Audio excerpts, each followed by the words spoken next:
Epstein survivor Annie Farmer joins me now. Annie, I'm grateful for your time. It's been a long journey. Tell me how you're feeling about today and what you hope will come of today's advocacy. Well, thank you for having me, Major, and thank you for centering the voices of survivors. That's something that has not happened enough in this case.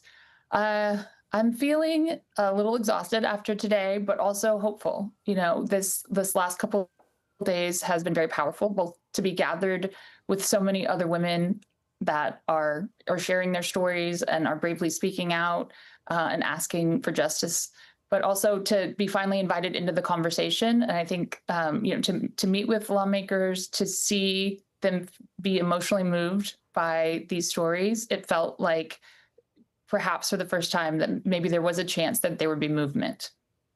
The president was asked about this today, and he again called this a Democratic hoax. How did that make you feel?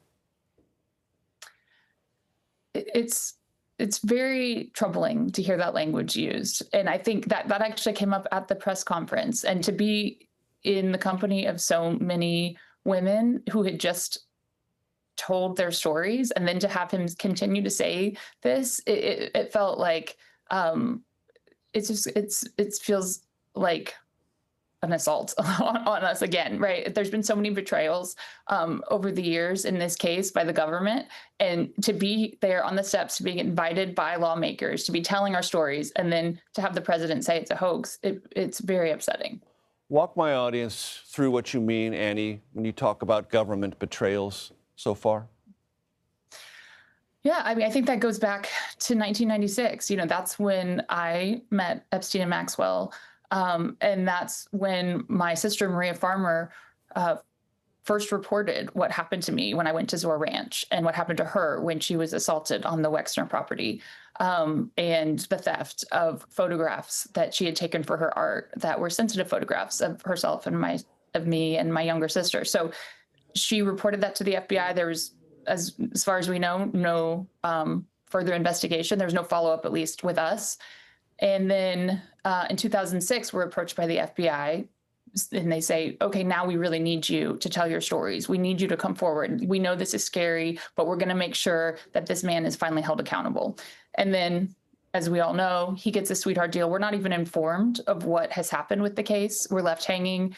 And, he's given a chance to leave his imprisonment during the day on a work release program, where we heard stories yesterday about how he continued the abuse during that work release program, right? So, that's another betrayal. And then I'd say in 2019, he's finally arrested. Once again, we feel hopeful, and he dies in U.S. custody. And then we're asked to come forward and share again our stories with the FBI, and that there may be further people arrested. And the only person from all of that, from all the stories that were told, that was arrested was Ghislaine Maxwell.